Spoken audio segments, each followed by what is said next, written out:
L'alimentation, elle prend le même chemin que les médicaments, hein. Donc l'alimentation devrait être ton médicament. Sauf qu'aujourd'hui, tous les lobbies de l'agroalimentaire, ils s'en foutent. Et même, je suis désolée de le dire, la médecine n'est pas formée à l'alimentation. Ils ont encore 4 heures, voire 7 heures en 7 ans sur l'alimentation. Ils commencent un petit peu à travailler sur le microbiote parce que depuis 2005, on a commencé à découvrir des choses. Il y a des milliers de publications, donc ils sont obligés d'en tenir compte.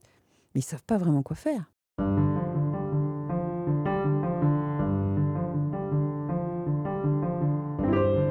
Bonjour. Et si vos problèmes, tension, épuisement, fatigue, à la fois physique, à la fois psychologique, étaient dus à votre alimentation? Il y a 20 ans, on aurait trouvé ça un peu étrange. Aujourd'hui, c'est vraiment de plus en plus compris, étudié, éprouvé. Alors je suis Fabrice Midal, philosophe, fondateur de Réseau, cette école pour être ensemble, pour étudier, développer un rapport à la méditation, et puis auteur de nombreux livres dont Foutez-vous la paix et Suis-je hypersensible. Mais ce n'est pas parce que je m'engage dans la méditation que je me désintéresse de l'alimentation, bien au contraire. Et dans cet épisode, je reçois Marion Kaplan.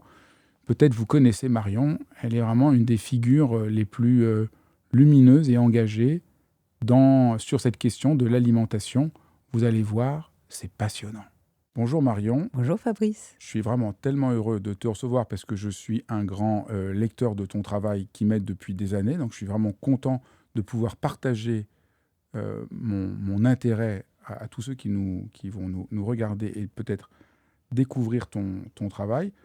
Alors vraiment, on peut dire que les questions d'alimentation, ça te passionne depuis toujours et tu fais vraiment un travail de pointe dessus et tu le racontes avec beaucoup d'honnêteté.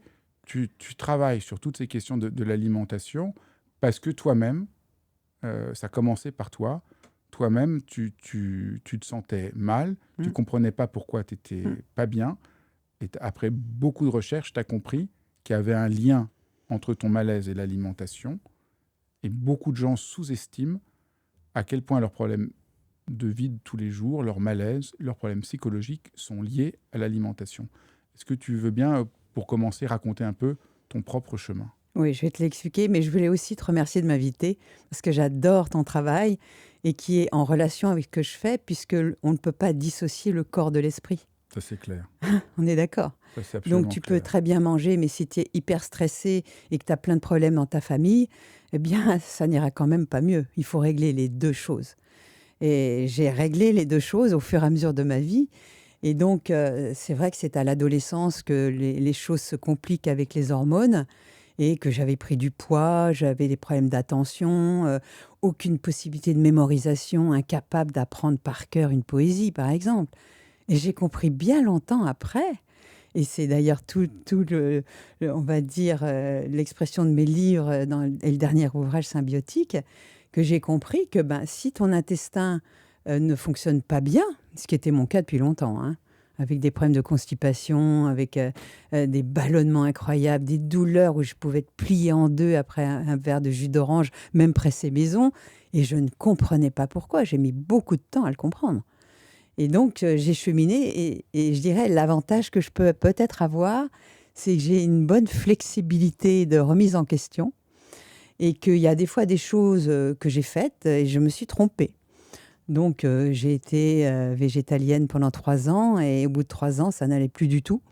J'ai mes danses des chaussets et ma mère avait dit, j'avais 15 ans, hein, elle m'avait dit, bon, maintenant, t'arrêtes tes conneries, hein, s'il te plaît. Donc, j'ai arrêté mes conneries, mais en arrêtant mes conneries, mes migraines sont revenues. J'avais une vraie migraineuse, hein. 3 jours au lit, dans le noir, c'est ce qu'on appelle vraiment la migraine, que je n'ai plus depuis des décennies où j'ai compris quelles étaient les clés, parce qu'il y a plusieurs clés Alors, qu'on va découvrir. on va venir aux clés que tu as découvertes, qui rejoignent des choses qu'on commence peu à peu à être prouvées scientifiquement peu à peu. Mais donc là, il y a vraiment... Tu as été très novatrice parce que les liens entre l'alimentation et la santé psychique, c'est quand même assez récent. Alors, on va prendre les principaux ennemis qui nous font du mal sans parfois qu'on s'en rende compte. Le premier, on commence par le plus évident. Je pense que la plupart des gens le savent, mais c'est très éclairant de comprendre réellement pourquoi c'est pas bon. Le sucre, ce n'est pas un ami. Mais finalement, c'est très récent qu'on parle du sucre comme ça. Bon, déjà, dans les années 80, on en parlait, il y avait eu le roman noir du sucre blanc, mais ça n'avait pas fait un grand succès. Et puis, il y a quand même eu, dans les années 70, le régime Atkins, où ça venait plutôt des États-Unis, où ils avaient compris que les glucides pouvaient vraiment être promoteurs de diabète, vraiment promoteurs de maladies auto-immunes, etc.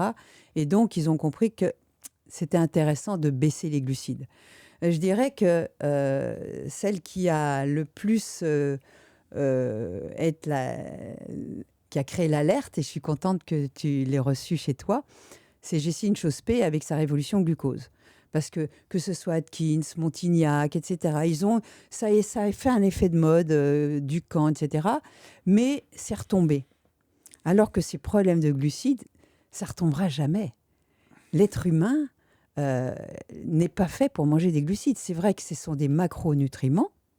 Les macronutriments, vous savez, c'est les protéines, c'est-à-dire la viande, les choses comme ça, les lipides, les graisses, attention, il y a des graisses différentes, et les glucides. Comment peut-on survivre à l'époque paléolithique sans manger de glucides, puisqu'on sait qu'il y a des moments, des époques glaciaires, des hivers, où il n'y avait aucun végétaux, ils ne vivaient que de la chasse et de la pêche. Je dis aux gens qui croient qu'on a besoin de 120 grammes de glucides par jour, ben non, puisque à l'époque, ils pouvaient manger que de la viande avec les viscères, ils mangeaient le foie, ils mangeaient les abats, etc.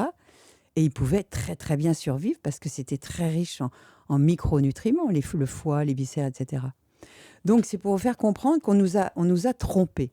On nous trompe déjà depuis longtemps, puisque Brillat-Savarin, déjà dans les années 1820 ou 30, je ne sais plus, disait « Ouh là là, les amidons, les pommes de terre, le pain, c'est pas terrible et ça fait engraisser. » Et donc, Jessine Chospé a eu cette intelligence de dire « Écoutez, aujourd'hui, on a des moniteurs. » C'est-à-dire, moi j'en ai un toujours en permanence. On a des capteurs, comme on aurait un compteur sur notre voiture.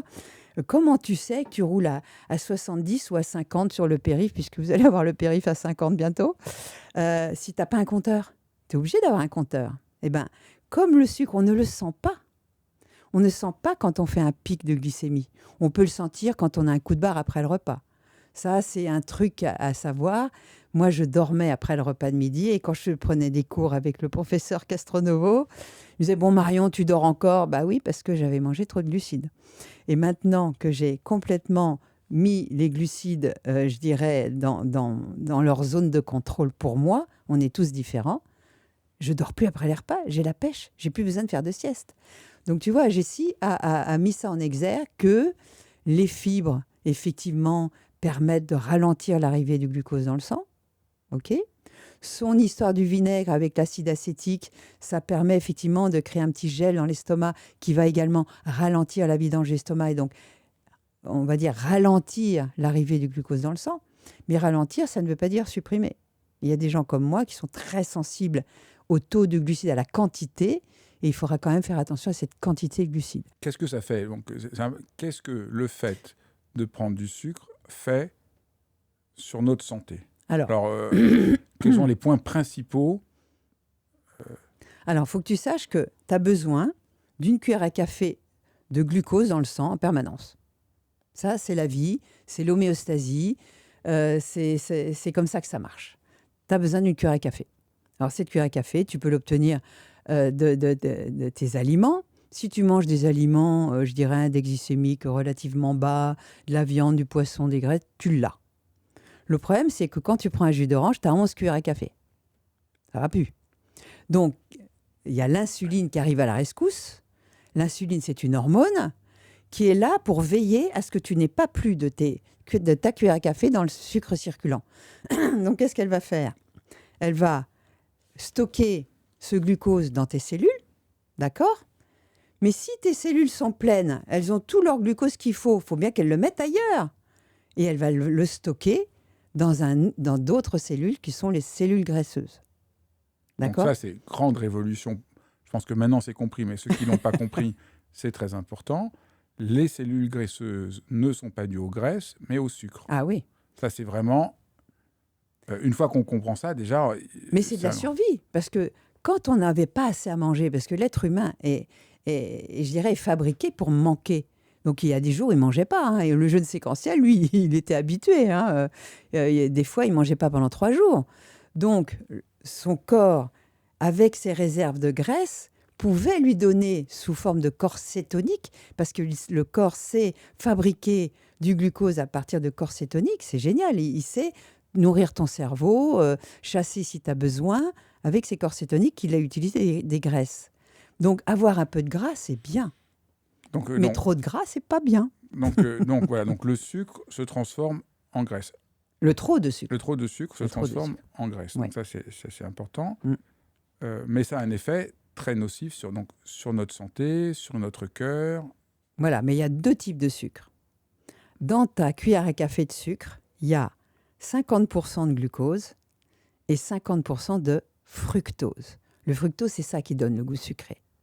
Et le problème de ce fructose, c'est que autant toutes tes cellules ont des récepteurs au glucose, mais elles n'ont pas de récepteurs au fructose. Le fructose, il ne sert que aux spermatozoïdes des hommes pour proliférer, c'est tout. Le fructose, on n'en a pas besoin.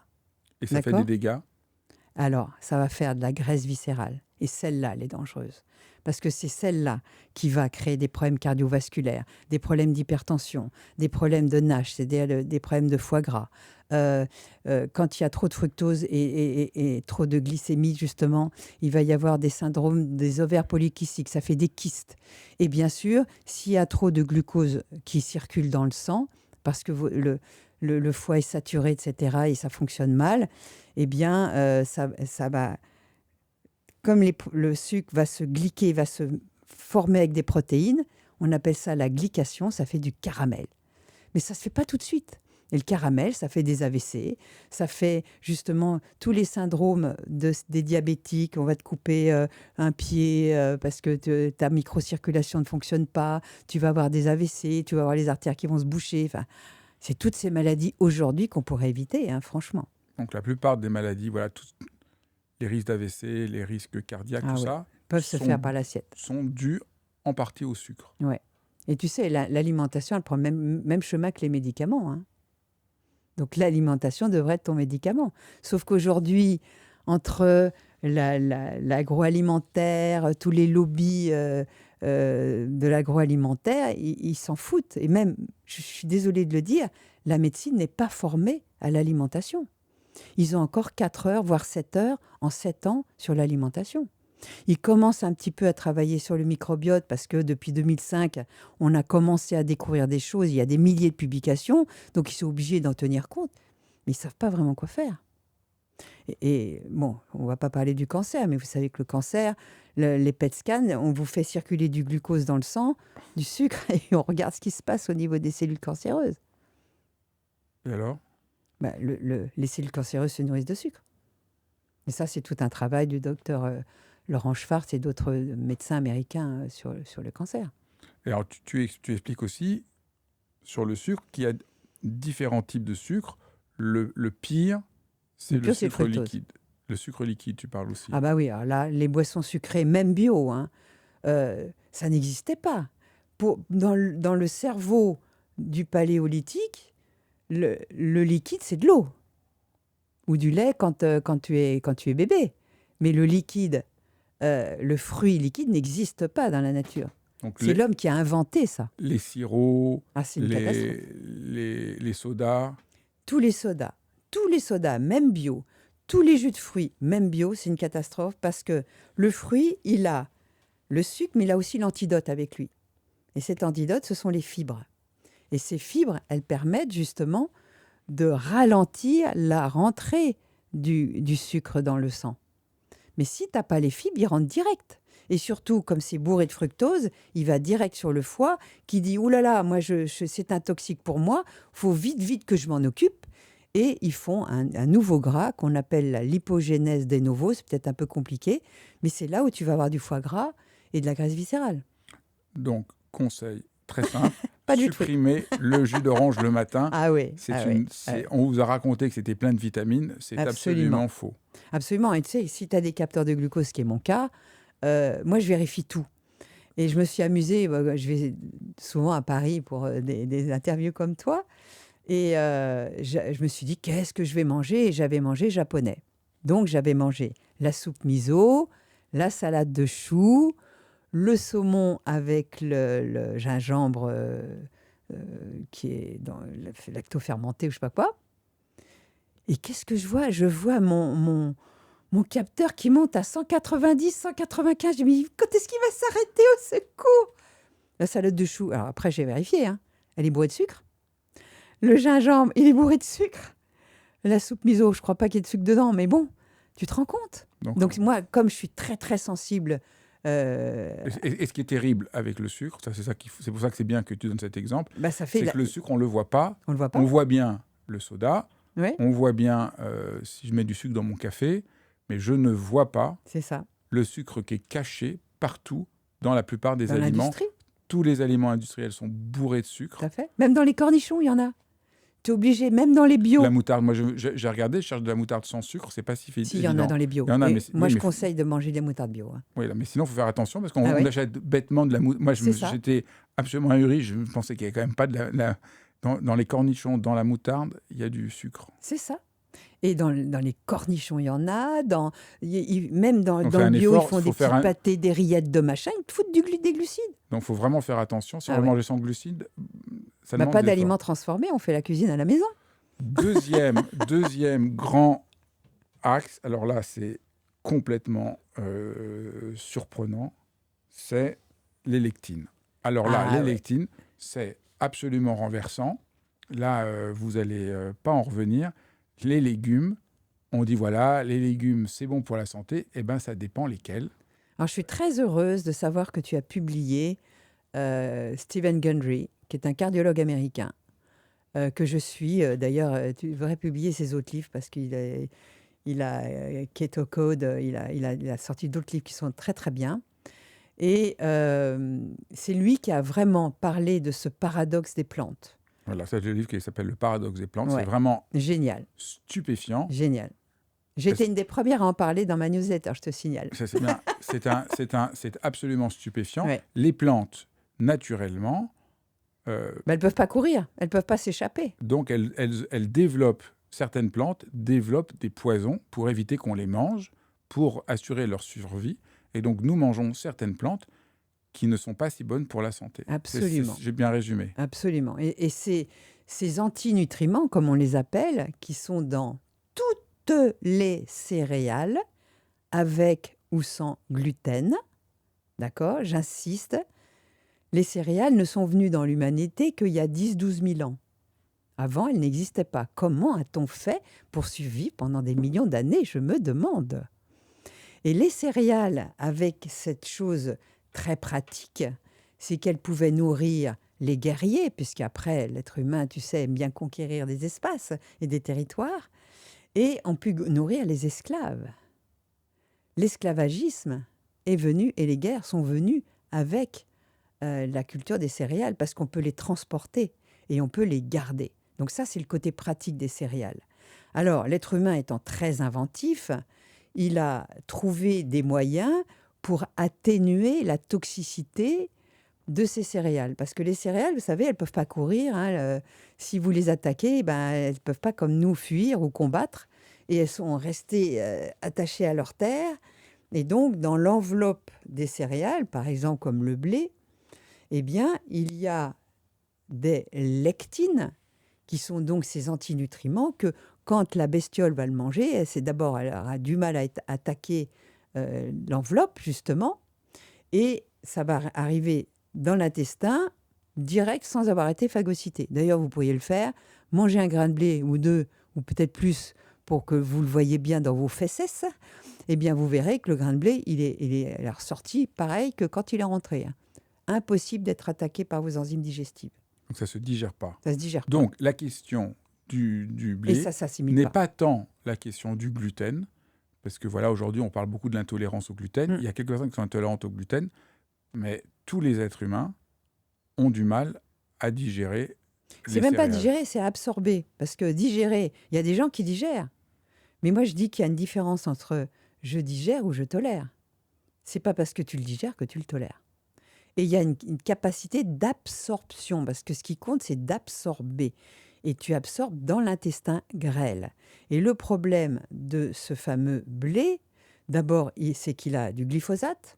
Et ne me dis pas que le champ qui contient du blé avec des glyphosates et celui d'à côté qui est bio n'en a pas, hein. Les nappes phréatiques, c'est pour tout le monde, hein. Donc, ce glyphosate, c'est un herbicide pour ton intestin. Et ton intestin, il contient plein de bactéries, des millions de bactéries qui ont même un génome. C'est pour ça que c'est important, la symbiotique, d'être en symbiose avec nos bactéries et intestinales, c'est là où il y en a le plus. Et on n'a que 25 000 gènes qui vont converser avec 47 millions de gènes dans ton intestin. Tu te rends compte? Et donc ce blé, cette enveloppe du blé, Détruit le microbiote. En gros, on va dire, attaque ton microbiote. Chez certains qui sont plus ou moins sensibles, c'est là où la génétique va interférer. Mais ça va créer une grande maladie moderne qui, à l'origine, comme les glucides, de plein d'autres maladies, surtout auto-immunes. C'est la perméabilité intestinale qu'en anglais, on appelle le leaky gut. Et Stephen Gundry, avec son paradoxe des plantes, a dit « Ouh là là, attention, voilà la liste des aliments qui contient le plus de lectines toxiques, parce qu'ils en contiennent tous plus ou moins. Mais les céréales, les légumineuses sont les pires. Alors lui, il accepte les légumineuses à partir du moment où tu les as cuites à haute pression, d'accord? Moi, je les fais pré-germer et cuits à la vapeur et ensuite mijoter pour attendrir les lectines. c'est lesquels? Lentilles, pois chiches, quoi, en gros. Mais je fais pré-germer, moi j'en mange plus, mais pour les gens qui veulent en manger, je conseille de faire pré-germer 3 jours, c'est très facile à faire, et je l'explique d'ailleurs. Et ensuite de les cuire à la vapeur dans le vitaliseur, tant qu'à faire. Et ensuite, mais surtout pas cru. Il y a des gens qui ont cette mode du cru et qui vont manger des lectines comme ça, mais ça vous bousille l'intestin. Et j'ai au téléphone ou des gens qui m'écrivent, je comprends pas, je mange ce qu'il faut, je mange méditerranéen, je mange des lentilles, du pois chiche, du blé complet, etc. Et je vais pas bien, je suis en inflammation. Qu'est-ce qui se passe? Bah oui, on vous dit des choses, mais d'abord, c'est jamais pour tout le monde, parce qu'on est tous différents. On a tous un microbiote différent. On pourrait vous identifier par votre microbiote déjà, puisqu'il a un génome. Et bien sûr par votre génomique. Et donc, on a plus ou moins cette capacité à absorber les amidons. On n'est pas tous égaux. Il y a 20% des gens qui ont une amylase extrêmement mauvaise et qui, même une pomme de terre, ça les fout en l'air. Mais ils ne le savent pas. Amylase? L'amylase, ce sont des enzymes qui permettent de phagocyter les amidons et de les transformer en glucose en bout de chaîne. Parce que c'est des amidons qui sont... La plante, elle sait fabriquer du sucre, justement, en le combinant avec un peu de densité, je dirais peu de volume, et elle sait fabriquer pas mal de sucre. Ce qui est le cas de tous les tubercules qui vivent sous terre. Et c'est pour ça que ça nous donne de l'énergie, du glucose. Si on le dépense, ça va. Si on a une bonne amylase, ça va. Si on a un bon intestin, ça va. Ce qui n'était pas mon cas. Et ce qui n'est pas le cas de 20% des gens. 20%. 20% des gens ont des problèmes d'amylase. D'ailleurs, il y a... Donc, amylase, c'est la capacité de phagocyter transformer les amidons. De transformer les amidons. Oui. Si on n'arrive pas à les transformer, ils deviennent du poison pour nous. C'est ça. Et n'oubliez pas que nous ne sommes pas des vaches.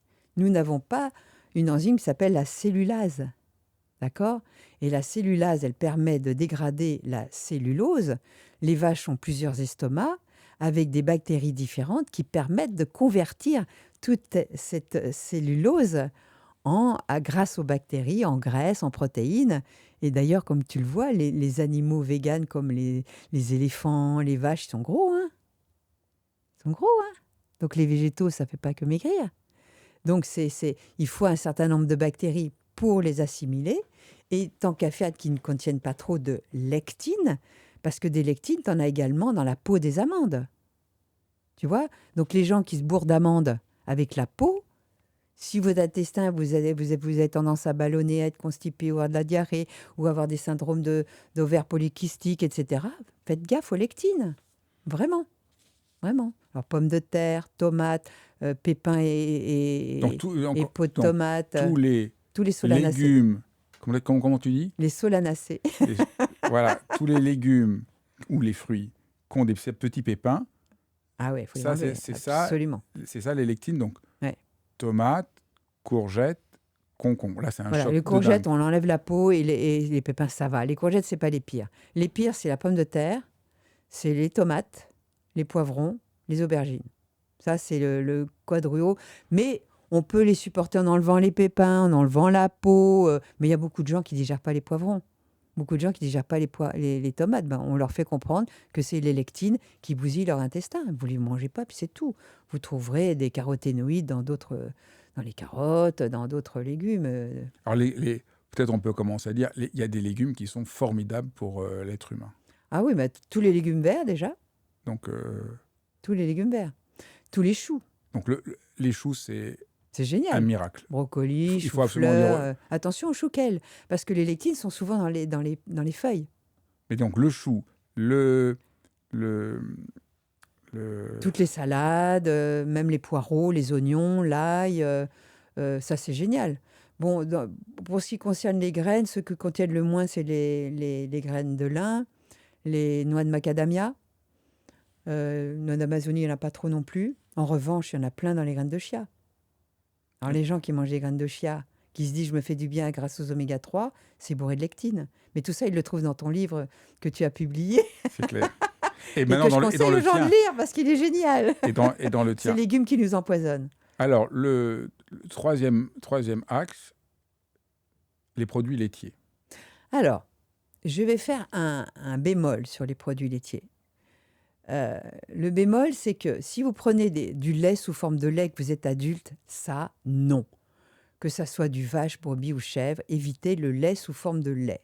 Ou alors, Pourtant, tout le monde nous raconte, encore aujourd'hui, quel monde? que le lait, c'est bon pour la santé, que c'est indispensable pour les os. Il y a des publicités, il y a toute une campagne de dire attention, si vous voulez éviter d'abîmer vos os, il faut boire un verre de lait, il faut boire du lait, il faut prendre Alors, du lait.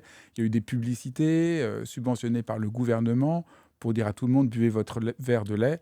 Eh bien, Marion vient nous dire que ça n'est pas vrai. Donc, je pense que je vais moduler ma réponse ça vaut la peine d'expliquer pour un faire peu. plaisir. Alors, tu sais, du temps du paléo, il y avait des vaches ou des bisons et on arrivait peut-être à en traire un petit peu. D'ailleurs, je vais dans certains pays où il y a encore ces vaches qui sont élevées à l'herbage. Car si vous voulez prendre un produit laitier, prenez-le toujours de vaches issues d'herbage. Est-ce que je peux faire une pub pour un bon élevage? Bien sûr. Parce que je suis allée visiter la ferme de Bernard Gabory, Gaborit. Ils sont à côté de Cholet. Ils sont géniaux. Ils sont incroyables parce qu'ils sont autonomes en tout. Ils ont leurs propres hectares de fourrage. Leurs vaches jersiaises, ce sont des vaches plutôt châtains, tu sais, plutôt marron, pas les noires et blanches qui sont des Holstein. Et les Holstein vous font une caséine très toxique qui s'appelle la caséine A1 et qui n'existait pas avant. Hein.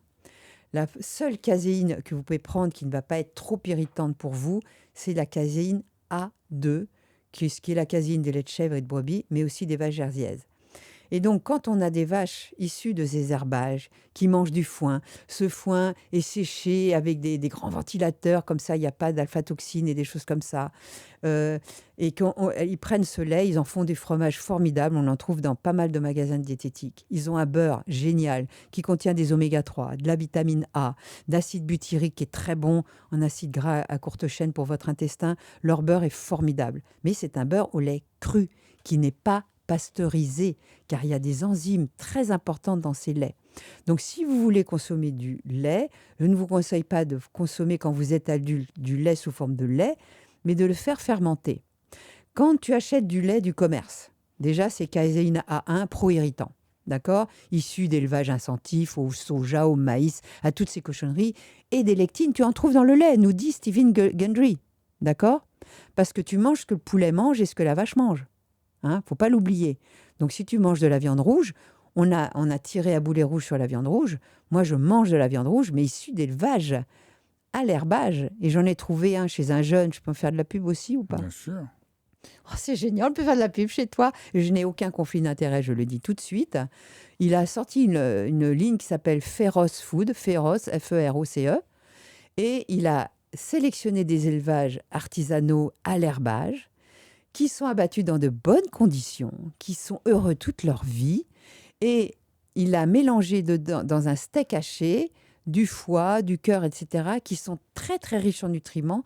Tu as par exemple 150% de vitamine B12 bioassimilable. Tu as du fer héminique, c'est-à-dire un fer qui est bioassimilable, alors que le fer végétal, il n'est pas assimilable du tout. Il y a du zinc bioassimilable, c'est un truc génial, hein, franchement. Moi, j'en ai commandé, il te le livre congelé, tu le mets au congélateur, il faut 1 mois pour être livré, hein, il t'en livre pour 3 mois, et tu en manges 2 par semaine, ça suffit. Et là, tu as une viande rouge formidable qui te donne tous les nutriments, et tu n'as même plus besoin de certains compléments alimentaires que tu prenais. Il y a même de l'iode dedans. Je ne sais pas si tu vois. Donc, la viande rouge issue de ces élevages n'est pas toxique. Je vais revenir sur le lait. Pourquoi le lait, c'est pas bon? Je reviens sur le lait. Pourquoi le lait, Donc, c'est il pas faut bon? une caséine à 2 et il faut qu'il soit fermenté. Donc, moi, ça m'arrive d'être à la campagne avec des bonnes vaches comme ça. Je prends leur lait et je ne le réfrigère pas et je vais le mettre dans une jarre avec un torchon par-dessus. Et naturellement, surtout sans présure, parce que la présure va accélérer le processus, pas de présure. Vous le laissez cailler. Moi, on faisait ça quand j'étais petite à la campagne, hein. J'ai l'air d'être un dinosaure, mais ce fromage blanc, d'abord, il est bon, il a un petit côté acide, il est super bon. La crème, tu le donnes aux animaux parce qu'elle est un peu acide. Tu le fais après égoutter, tu as un fromage blanc extraordinaire. Et après, si tu veux le faire encore plus fermenter, égoutter, etc., tu en fais du fromage. Là, c'est un fromage au lait cru, formidable, qui va t'apporter du calcium, des bons acides gras, de la caséine A2, mais aussi les bons éléments pour te nourrir. Et il ne va pas t'intoxiquer, ce fromage. C'est ça tout le problème. On parle du lait. Maintenant, le lait, caséine A2, issu d'élevage à l'herbage, oui. Attention, c'est la dose qui fait le poison. Tu ne vas pas t'en bourrer matin, midi et soir. C'est tout. Mais le lait qu'on achète au supermarché, Ah non. pourquoi? Pour moi, c'est UHT, hein, U à jeter, tu vois. C'est un lait qui pourrit si tu le fais cailler. Moi, j'ai essayé, hein. Ça pourrit. Et un lait qui est pasteurisé, tu as détruit justement les bonnes bactéries qui font que ça va fermenter. Et il va pourrir aussi. Il ne va pas fermenter un bon caillage. Donc, c'est pas possible. Pour moi, un bon fromage, il est au lait cru. D'ailleurs, regarde sur les étalages. Quand tu regardes certains gruyères de Suisse, etc., tu regardes, c'est marqué au lait cru au départ. Après, c'est une pâte cuite, mais il est d'abord une fermentation au lait cru. C'est très important pour les bactéries. Donc, on peut manger du fromage si c'est au lait On cru? peut manger du fromage à partir du moment où il est au lait cru, issu d'herbage à Donc, l'herbage. c'est pas tant le lait que tu déconseilles que le processus. Le processus est l'origine. Donc, L'origine, caséine voilà. A2. Voilà, l'origine et le processus C'est ça. d'industrialisation. C'est-à-dire que tu prends le lait, tu vas séparer la crème et tu vas en faire du beurre ou de la crème. Moi, j'achète la beurre Garbory. Tu le trouves maintenant en diététique. Et brebis, chèvre, c'est meilleur que le lait de vache. Oui. Pourquoi? Parce que c'est naturellement une caséine A2, c'est donc des petits animaux. Il n'y a pas les mêmes types d'hormones de croissance, etc. Mais si alors, est-ce que si on prend moins de lait, on a un risque ou pas sur le calcium? Il va falloir quand même trouver des aliments qui contiennent du calcium. On a un grand besoin de calcium, je ne sais plus si c'est 400 mg par jour.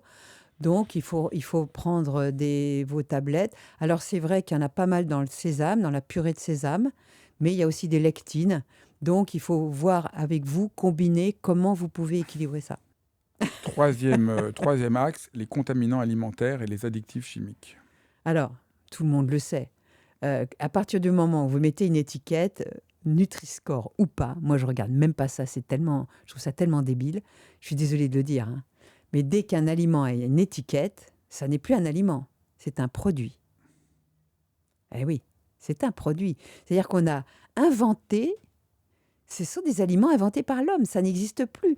Et j'arrive pas à comprendre comment on peut faire des aliments qu'on appelle ultra transformés avec des produits qui viennent de l'autre bout de la planète. On nous embête avec cette histoire de climat. Et l'industrie agroalimentaire est la première à te fournir des produits qui viennent de l'autre bout de la planète, qui sont élevés avec des monocultures qui assèchent les sols, qui sont en train de dévitaliser tous les sols de la planète. Pourquoi tu crois qu'il y a autant d'inondations de partout? C'est parce qu'on a créé des monocultures de partout pour faire croire aux gens que de manger du soja, c'est bien, que de manger du maïs, c'est bien, que manger toutes ces céréales, c'est bien. Mais non, on est en train de se tromper. Il faut revenir aux micro-fermes, il faut revenir aux haies qui absorbaient à la fois l'eau, mais qui donnaient toute une biodiversité avec des oiseaux, avec des vers de terre, etc. Si on veut sauver l'humanité, vraiment, il y a Philippe Desbrosses qui est en train de créer une université paysanne. Et lui-même, il me disait que lui, il a plus de 80 ans. Et il est en très bonne forme, heureusement pour lui, parce qu'il se nourrit bien. Il a le vitaliseur, d'ailleurs. Et il me disait récemment, mais tu sais que les graines aujourd'hui, elles ne contiennent plus d'endobiote. Vous savez, une graine, il faut quand même qu'elle ait un génome et qu'elle ait des éléments nutritifs, des micro-risques qui vont nourrir votre microbiote. Et si elles l'ont plus, tu vas le nourrir comment, ton microbiote? Et on a des aliments maintenant qu'on fait pousser sans terre. Mais elle est où la vie? C'est n'importe quoi, c'est des choses... On fait des êtres humains en éprouvette. Bon, moi, je ne suis pas tout à fait pour, mais bon, ok. Mais des aliments en éprouvette qui n'ont jamais vu la terre ni le soleil, alors qu'on le sait. Un légume, il fait ses antioxydants. L'antioxydant, c'est sa crème solaire. Hein. Quand tu manges une tomate de pleine terre, si tu enlèves la peau et les pépins, et tu manges même une tomate bio qui a poussé sous serre, c'est pas le même goût. Hein. Moi, j'en ai fait des tomates à la maison. Elles sont riches, tellement riches en goût que c'est incroyable. Et surtout avec des graines qui ont encore leurs endobiotes. Donc, elles se sont protégées du soleil en formant un sucre et une peau qui est un peu plus dure d'ailleurs. Et elles ont dû faire tenir avec le vent sous serre. Elles sont comme ça. Elles ont le parasol. Elles sont complètement dévitalisées. Je reviens oui, je prends toujours ma peau d'escampette. Non, c'est moi qui reviens en arrière. Les gens qui veulent supprimer le lait et qui prennent du lait de soja, c'est pas une bonne idée. D'abord, c'est pas du lait, c'est un jus. Hein, tout le monde, bourré de lectine. C'est beaucoup de gens. On voit dans plein de produits bio, les gens disent moi j'arrête le lait, je prends du lait de soja. C'est absolument bourré de lectine. Et quand vous regardez la composition de tous ces jus végétaux, moi je suis tombée dans le panneau comme tout le monde. Hein. Et puis quand j'ai mis les capteurs, j'ai fait au secours. J'adorais les noix de cajou.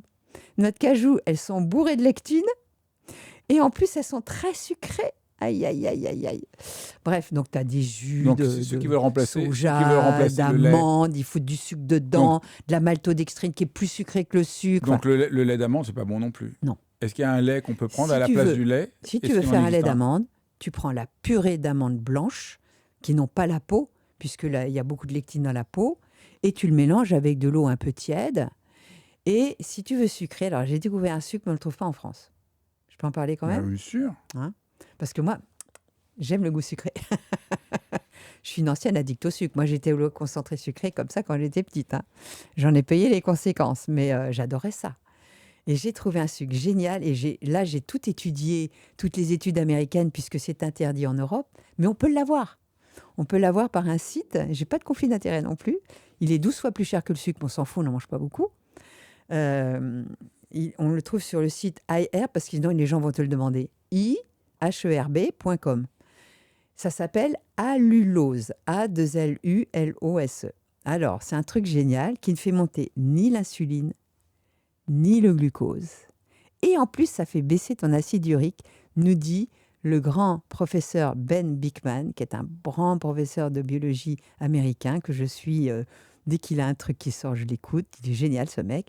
Et le docteur Robert Lustig, tu devrais sortir son livre Métabolisme, s'il te plaît. Franchement, c'est des livres géniaux qui sont à la pointe des études, parce que nous, on n'a pas d'argent pour les études. Être en bonne santé, ça n'intéresse personne. Pour moi, la grande médecine, c'est la prévention. Hein. Et alors, pourquoi j'ai dérivé sur le sucre, allulose, et c'est un sucre qui peut caraméliser si tu as envie de faire une pâtisserie, tu vois, tu l'as fait avec l'allulose. Ça, c'est génial. Donc moi, je fais des œufs au lait. Pourquoi il est interdit en Europe? J'aimerais bien le savoir. Je pense qu'il y a des conflits d'intérêts avec l'industrie sucrière. Parce qu'aux États-Unis, tu achètes ça partout. Hein. Pourquoi pas chez nous? Tu peux me le dire? Non, Donc, nous allons faire une pétition. Parce que ici, tu as les xylitol, tu as les érythritol qui font monter l'insuline et qui peuvent foutre le bazar dans ton intestin. Et moi, j'étais bien embêtée. Et en plus, ils caramélisent pas, ils restent toujours un peu cristallisés. Alors que l'allulose, tu l'as fait réduire avec un peu de crème Bernard Gabory. C'est trop bon tu as, pour quelqu'un qui est océtogène comme moi. tu as de nombreuses fois parlé du paléo. Oui. Pourquoi se tourner vers ce que mangeaient nos ancêtres a du sens pour nous? Eh bien, pourquoi ça a du sens pour nous? Parce que finalement, quand tu regardes à l'étude de notre génome, un génome pour se transformer, il peut mettre des centaines de milliers d'années. Et il se trouve que tous tes organes, ton pancréas, il fera toujours sa 5 grammes de glucose dans le sang, quoi qu'il arrive. Il n'a pas évolué depuis l'époque paléo. Ton foie non plus. Tes intestins, la seule chose qui peut évoluer, c'est son microbiote, c'est-à-dire la génomique de son microbiote qui est en interrelation avec tes cellules, d'accord, avec ton génome à toi. Et donc, comme on n'a pas changé depuis l'époque paléolithique, comment peut-on faire pour nous adapter à un environnement et une alimentation qui changent si vite? Le problème, c'est la vitesse de ce changement. Depuis 150 ans, et surtout depuis la Deuxième Guerre mondiale, tout a changé. C'est-à-dire que on nous a fait des aliments ultra transformés, on a raffiné les huiles qui sont devenues un produit toxique qui est super oxydé. On a fait des acides gras trans, on nous a balancé des margarines au lieu de manger un bon beurre cru, au lait cru, issu de vaches à l'herbage. On nous a fait croire que les margarines riches en oméga 3 étaient bonnes pour nous. C'est faux. Cette histoire d'oméga 3 est aussi une boîte de Pandore qu'on a ouverte et fermée tout de suite parce que c'est tellement complexe qu'on dit « ouais, mangez des oméga 3 ». Mais c'est quoi les oméga 3? Tu veux que j'ouvre cette boîte-là? Oui. Bon. Tu as un grand besoin d'oméga 3. Pourquoi? Déjà, tes membranes, elles doivent être fluides pour communiquer et pour que ça rentre dans la cellule. Il faut que ça soit fluide. Et il faut que les acides gras ils rentrent dans la cellule. Donc, ces oméga 3 sont vitaux pour ton cerveau, tes cellules, ton immunité, etc. Et d'ailleurs, il faut qu'il y ait des antioxydants et une barque qui s'appelle la carnitine pour faire rentrer ces oméga dans la cellule. Le problème, c'est que quand tu es enceinte, quand tu es vieux, quand tu vieillis, quand tu prends des médicaments, quand tu es stressé, quand tu es sportif de haut niveau, c'est-à-dire que tu vas trop loin, eh bien, on n'est pas capable de transformer les oméga 3 issus des végétaux en bons oméga 3 pour la fluidité de nos membranes. Parce qu'il nous manque une étape enzymatique qui s'appelle la delta-6 désaturase. Et cette delta-6 désaturase est une étape enzymatique vitale. Et comment faire pour avoir des oméga 3 qui fassent leur boulot? C'est seulement ceux issus des graisses de poisson. Donc les poissons gras, les maquereaux, les sardines, le saumon s'il est de bonne qualité parce que ça devient de plus en plus compliqué, ou alors les gélules parce que ne me parlez pas d'oméga 3 EPA DHA, on appelle ça, acide docosahexaénoïque, on ne va pas s'emmerder avec les mots compliqués. Eh bien, même dans les algues, on ne le trouve pas. Il y en a une partie, mais il manque l'autre partie. Donc c'est pour ça que je conseille aux gens de s'enrichir en oméga 3 à longue chaîne d'huile de poisson, de prendre des compléments, ainsi que de l'iode, parce que l'iode, il n'y en a pas dans le poisson. Dès qu'on le cuit, Ah bon? hop, il s'évanouit, c'est un halogène. Et dans votre sel qui est enrichi en iode, au bout de 3 semaines, il n'y en a plus. Donc je conseille d'abord de faire son ionogramme et d'ensuite de se complémenter. Parce que pour votre thyroïde, pour votre système immunitaire, donc on bourre les gens de médicaments parce que la thyroïde de Dijon chez les bonnes femmes depuis longtemps, alors qu'il suffirait qu'elles se complémentent en iode, qu'elles vérifient leur sélénium. Je sais pas, le sélénium, très important, parce que c'est un couple qui marche ensemble.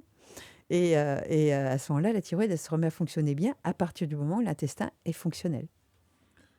Donc, se tourner vers ce que mangeaient nos ancêtres, ce qu'on appelle naturel. la paléo, c'est juste comprendre que notre organisme n'a pas changé depuis la paléo. On est toujours des chasseurs, pêcheurs, cueilleurs. Et donc, c'est essayer de voir quelle est une alimentation qui est saine pour nous. Alors, on peut manger, bien sûr, une viande de bonne qualité. J'insiste sur la qualité. Alors, vous allez me dire, ah, c'est trop cher. bah, tu en manges moins. Tu verras qu'on est plus habitué à moins manger que trop. Donc, comme ça, on fait des économies. Donc, des viandes de bonne qualité, et bien sûr de la viande rouge de bonne qualité, issue d'élevage, et j'en ai parlé. Des poissons de bonne qualité. Les sardines sont très bien. Hein. C'est pas très cher, les sardines, je suis désolée. Hein. C'est clair. Des légumes de saison. On trouve des sardines au naturel. On n'est pas obligé de prendre des sardines à l'huile. Absolument. Il y a des sardines naturelles qui Voilà, sont on en trouve délicieuses partout. aujourd'hui. Vous les cuisez à la vapeur dans le vitaliseur, il n'y a pas de souci. Vous faites la cuisine chez vous.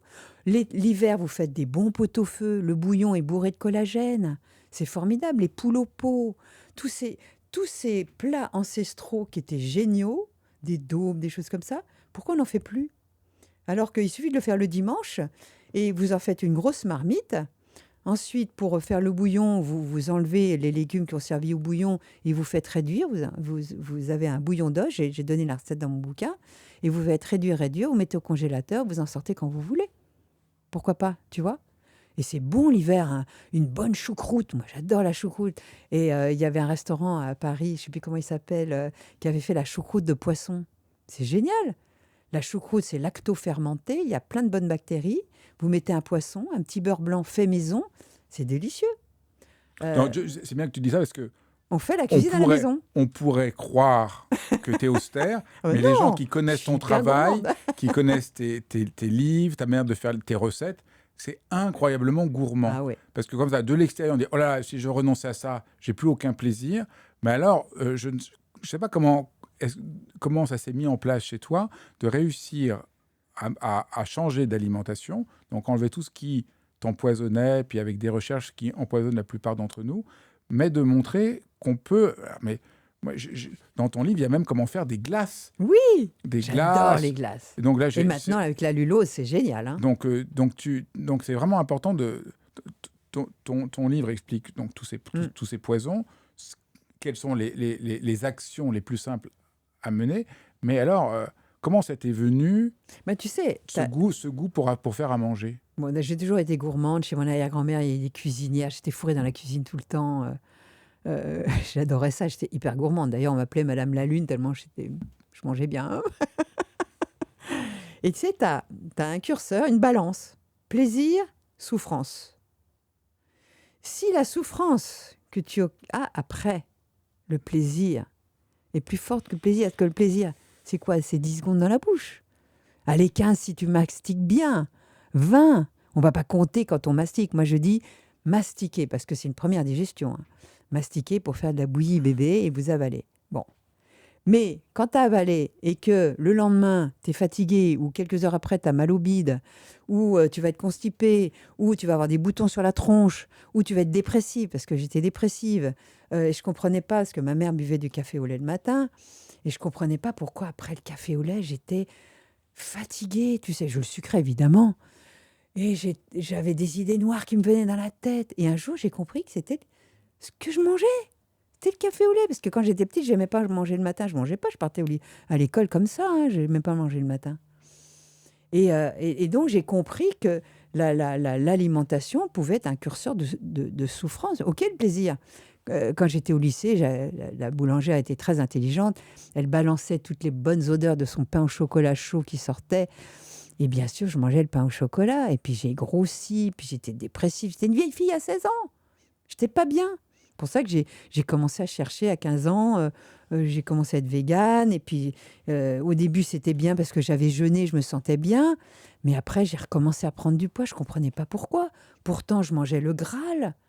Pourquoi j'allais pas bien? Alors, j'ai remangé comme avant. Mais ma question, c'est comment tu t'en es venu à cette passion pour faire des recettes aussi magnifiques, Ah bah parce que à je suis cette gourmande. passion de la cuisine. Parce que je suis gourmande. Moi, j'ai séduit tout le monde avec mon vitaliseur. Écoute, au début, hein, moi, j'avais pas d'argent. J'avais un travail à côté. J'avais ma casserole sous le bras. Je suis allée chez Joël Doronet, que tu dois connaître, qui a écrit La Malbouffe en 74, c'est te dire. Donc, on était sur la même longueur d'onde. Je lui ai dit, vous inquiétez pas, je fais les courses et je fais la bouffe. Donc, je suis venue chez lui avec mon vitaliseur. J'ai fait un filet de bœuf épais comme ça. Cuisson 1 minute et demie, pas plus. Parce que la vapeur pénètre à chaud. Je sale avant cuisson pour créer un pont thermique. Et j'ai fait une sauce qui est géniale parce qu'on on a l'impression qu'elle est une sauce carbonisée alors qu'elle ne l'est pas. C'est à base de tamari, parce que le soja fermenté n'a pas les lectines qu'a un soja dans un lait de soja. Du tamari avec des échalotes cuites à la vapeur et de l'huile d'olive et du thym. Et je mets ça sur ma viande et je leur ai cuit des poireaux, des carottes, des petits légumes à côté. Mais je scotche tout le monde. Peut-être on peut dire 2 mots de ton vitaliseur. Qu'est-ce que c'est le vitaliseur de Marion? Bah écoute, c'est André Coquard que j'avais rencontré dans un restaurant à Marseille quand j'étais dans toutes mes recherches. Et j'avais été vraiment éberluée de manger ce steak épais avec plein de légumes. J'avais mangé à satiété et j'avais pas la barre à l'estomac après. Je dis, mais c'est quoi? Comment vous avez fait? Et donc, je suis allée dans sa cuisine et il y avait l'ancêtre du vitaliseur qui était un cuit-vapeur avec une forme de dôme, mais il avait encore des trous un peu petits. Et donc, on s'est associés. Moi, à l'époque, j'étais journaliste, donc je pouvais rencontrer plein de gens et on s'est associés et on a créé une société. Et j'ai fait évoluer ce premier ustensile en vitaliseur parce que j'ai fait travailler par un nommé Guy Thieux. Guy Thieux est toujours vivant, il pourra toujours témoigner. Et je lui ai dit, s'il te plaît, j'aimerais que tu me fasses la divine proportion. Je ne vais pas parler du nombre d'or parce qu'on va me dire que je suis trop ésotérique. Et je lui ai dit, s'il te plaît, est-ce que tu peux me calculer la proportion des trous avec le diamètre du vitaliseur, ainsi que les proportions marmite, tamis, couvercle. Parce que donc le vitaliseur, c'est Des gros trous, un cuiseur, un cuit-vapeur, un cuit-vapeur, mais des gros trous. là, le point crucial, c'est que la vapeur, au lieu de retomber sur les aliments, Elle s'écoule le long des parois et avec des gros trous. elle s'écoule. Et donc, les aliments Ne sont pas mouillés. ne sont pas mouillés, ont un meilleur goût. Il y a la condensation, il y a une humidité de condensation, comme quoi quand toi tu transpires, mais l'eau ne retombe pas. C'est pour ça qu'on peut faire des gâteaux dedans, sans réaction de Maillard. Et le test, c'est vous mettez une petite assiette au milieu du vitaliseur avec un œuf dedans. L'œuf ne sera pas mouillé. Moi, c'était Donc, couvercle de dôme et gros trous, parce qu'il y a des trous trop petits dans beaucoup de cuits-vapeurs, parce qu'il ne fallait pas que la semoule de couscous tombe. Eh bien, nous, au contraire, il faut que les trous soient plus gros pour avoir une vapeur régulière en dessous de 100 degrés. Et qui soit très active. Et donc, tu as travaillé avec Et il est mort en 88. Et donc, j'ai pu justement mettre mes normes en plus. Il y a... Donc, combien de gens ont acheté ton vitaliseur? Ça change des centaines de milliers de personnes dans le monde entier.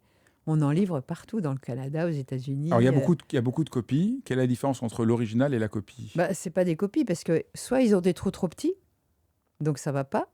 Soit ils mettent des étages. Alors, les étages, je dis, mais c'est ridicule de faire des étages. Je peux le faire, mais ne cuisez pas avec des étages. Puisque si tu mets un deuxième étage avec des trous, les toxines du dessus vont tomber sur l'aliment du dessous. Et il n'y aura pas la même activité de vapeur. Donc, il y a un truc qui ne va pas. Donc, surtout, n'achetez des cuits-vapeurs qu'avec un étage, avec des gros trous et un couvercle en dôme. Si vous arrivez à avoir les trois, c'est que c'est mon vitaliseur. Et aussi le matériau que tu utilises. C'est l'inox 1810, bien sûr. Parce que j'en ai vu qui ne sont pas dans le même matériau. Alors, qu'est-ce que ça change que ce soit? L'inox 1810, c'est inoxydable. On appelle ça l'acier chirurgical. Il ne s'oxydera pas. C'est un mauvais conducteur de chaleur, d'ailleurs. C'est pour ça que pour ceux qui veulent cuire des céréales, on a créé une soupière en céramique, parce que la céramique est bon conducteur de chaleur. Et grâce à la vapeur, ça fait comme un bain-marie, ça fait comme un cuiseur de riz. Et ça n'attachera jamais. Et il y a une double semelle dans laquelle il y a une plaque d'aluminium dedans, parce que l'aluminium est un bon conducteur de chaleur, mais il n'est pas en contact avec les aliments, donc il n'y a aucun souci. Donc c'est l'inox chirurgical. Pourquoi les aliments dans le vitaliseur, je peux là en témoigner, sont tellement meilleurs? Parce que tu préserves l'identité cellulaire du produit, tu préserves sa couleur si tu ne cuis pas trop longtemps, tu préserves son activité enzymatique, j'ai fait des analyses là-dessus, tu préserves les vitamines et les minéraux qui sont présents au goût. À partir du moment où tu cuis une carotte dans l'eau bouillante, elle est plus salée. C'est parce que les sels minéraux sont allés dans l'eau. Nous, à la vapeur, les sels minéraux sont toujours présents au goût. Bon, une pomme de terre, elle n'est pas salée naturellement, donc tu ne peux pas demander à une pomme de terre d'être salée. Mais un chou, tu n'as pas besoin de le saler après. Hein. C'est présent au goût. C'est clair, c'est assez impressionnant. Oui. Il y avait un dernier point dont je voulais parler, c'est le lien entre génétique et épigénétique Voilà. dont, Je voulais aborder ça parce que c'est dans l'annexe, parce que notre éditeur s'est dit c'est peut-être un peu compliqué, mais je voudrais insister là-dessus parce que, tu sais, on a dépensé des milliards d'euros pour séquencer notre génome. Et encore, on n'en connaît que 10%. Hein. L'autre, on l'appelait le génome poubelle, l'ADN poubelle. C'est pas du tout une poubelle. C'est plein de parasites, plein de choses qu'on ne connaît pas encore. Et en séquençant cet ADN, on a su le randomiser et on a su voir que certains assimilaient mieux les graisses, d'autres moins. Les gens qui avaient une maladie d'Alzheimer, il y avait 80% des Alzheimer qui avaient un ApoE4. C'est un phénotype. Donc, je me suis intéressée grâce au docteur Georges Mouton, qui d'ailleurs sort un livre justement sur la génétique et l'alimentation. Et parce qu'il s'est aperçu que comment ça se fait que certains, ils mangent une carotte, ils prennent 1 kilo, et d'autres, ils peuvent manger des pizzas, ils prendront 0 g. Certains, moi, c'est mon cas, tu vois, je ne peux pas manger de pommes de terre, d'amidon sans prendre du poids, tu vois. Donc, on n'est pas tous égaux. Et donc, on a des ApoE différents, mais aussi on a des récepteurs pour la thyroïde qui sont différents. Donc, il y a des bons convertisseurs qui n'auront jamais de problème de thyroïde et d'autres qui vont mal avoir des mauvais récepteurs pour convertir l'hormone T4 en T3. Donc, ceux-là, ils peuvent évoluer vers une Hashimoto et ils devront faire beaucoup plus attention à leur iode, à leur sélénium, à leur intestin pour mieux convertir. On va aider cette conversion en donnant un petit peu d'hormones thyroïdiennes ou en aidant l'intestin à mieux les convertir. Parce que ça se passe aussi dans l'intestin et dans le foie. Tout est lié, tu vois. Et il y a tellement de génotypes que... Bon, moi, j'ai fait toute l'étude de mon génome. Et c'est là où je me suis aperçue que si je continue à manger des pommes de terre, des céréales, même sans gluten, je serais devenue diabétique. Hein. Parce que je métabolise très, très mal les graisses et les sucres, et surtout les sucres. Et donc, j'ai mon capteur de glucose en permanence pour voir un petit peu, même l'effet de certains compléments alimentaires. Tu as des fois des poudres qu'ils vendent, des poudres de régime, et ils mettent de la maltodextrine dedans. Et c'est là où je m'en suis aperçue. J'ai mon capteur qui monte. Je me dis, mais qu'est-ce que c'est que ça?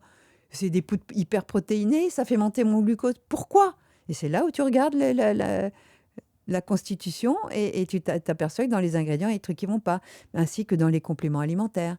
Donc, il faut bien faire attention. Il y a des vitamines C, par exemple, qui sont vendus, où il y a du sucre, de la maltodextrine, il y a plein d'excipients. Non! L'acide ascorbique, tout seul, la vitamine C, point barre, en poudre, mais pas avec des excipients. Donc, tu vois, et comment rester gourmand, justement, en ayant ces indisponibilités génétiques, parce que moi, j'aurais pu être aussi, comme je suis sensible au gluten, j'aurais pu être cœliaque. Hein. Et c'est pour ça que j'étais pliée en deux et je ne comprenais pas pourquoi. C'est pour ça que Ça veut j'étais dire quoi, dépressive. cœliaque? Alors, la maladie cœliaque, ils disent que ça ne touche qu'1% des gens. Et il y a un autre médecin américain d'Harvard, Alessio Fasano, qui a écrit Se libérer du gluten et qui s'est aperçu que sans être cœliaque, on pouvait être hypersensible au gluten. Et c'est vrai que le gluten est une protéine qui attaque l'intestin. Et donc, comment on se sent? Et le rend Qu'est-ce que perméable. ça entraîne comme... Eh bien, dépression. Tu es dépressif. La dépression, ça se soigne aussi par l'alimentation. Tu as des burn-out. J'avais des fois des burn-out. Même téléphoner me fatiguait. Il fallait pas me parler. J'étais burn-out. Et comment on peut savoir si on a ça? Ah ben, faut faire des recherches. Alors là, c'est avec le HLA. HLA, Human Leukocyte Antigen. C'est-à-dire que on appelle ça un polymorphisme. Alors là, il y a toute une étude randomisée depuis 60 ans. On a étudié le HLA pour les greffes. Je ne sais pas si tu sais qu'on voit si tu es compatible ou non grâce au HLA. Et si tu es HLA compatible, on peut te donner un foie, un rein, etc. C'est quoi HLA? Human Leukocyte Antigen. C'est des antigènes au niveau leucocytaire. Et donc, ils ont randomisé des maladies, par exemple B27, HLA B27, pour les spondylarthrites ankylosantes, le DR4 pour les polyarthrites.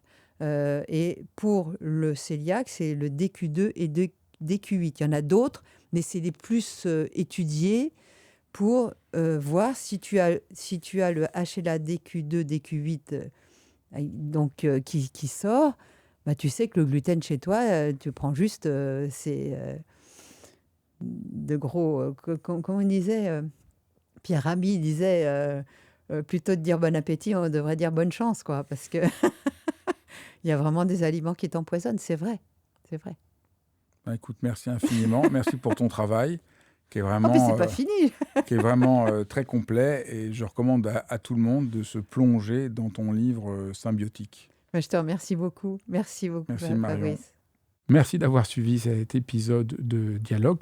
Surtout, vous savez, hein, j'ai une autre chaîne. Je sais que c'est un peu compliqué, mais c'est simple. En fait, il y a juste 2 chaînes. Cette chaîne Dialogue et une autre chaîne, J'ai demandé à Fabrice, dans lequel je réponds à toutes vos questions qui concernent notre existence.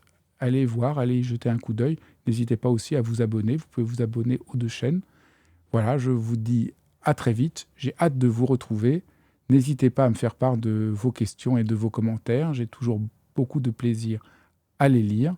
C'est vraiment passionnant de voir que nous tissons ensemble une communauté de gens inspirés à essayer de célébrer la vie. Je vous embrasse.